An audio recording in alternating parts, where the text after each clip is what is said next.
Once a month, Rachel hosts open houses here at the farm with games, fresh air, and of course, lots and lots of ice cream. I didn't want it to be that we're just making our ice cream here. I actually wanted it to be like one cohesive kind of space, meaning that we grow a lot of the fruits and herbs, that we could actually invite people into the space to enjoy the ice cream and understand where it comes from. So much of what you do is obviously retail-based, and Yes. you see folks at the market and you see folks at the soccer stadium, but now you're welcoming them to your home. Yes. It is more than like just, come get ice cream and then go. It really is a experience. We try to give them that.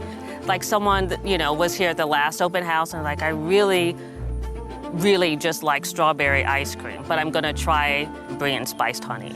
Which Like, is way yes. more challenging than strawberry. But they did, and they loved it. Yeah, so it's just fun, try new things. And, we just have yard games out, and they kind of play, and they're welcome to walk around and look at the farm. I mean, it's just kind of like an ice cream playground in a It way. is, yeah, it's fun. And all of this started with you taking small packages up to your neighbor's doorsteps, Yes. ringing the doorbell, and because I it was know. COVID, running away and just being Yes. like, maybe you could buy some. I know. It's so funny because when I did this, my husband said, "Are you seriously doing this?" I was like, "I am." I was like, "I just have to start."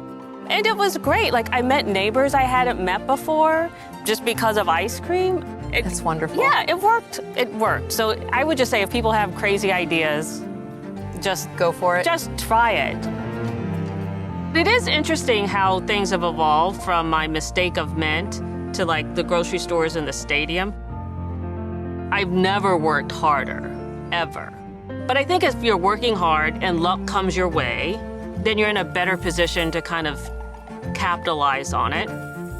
Sometimes things on their surface, you're like, oh, geez, I don't know how this is gonna work out. But you just have to have faith. And if it makes sense strategically, even if the timing isn't perfect, then I think you really need to kind of rise to the challenge and figure it out, which is what we've tried to do.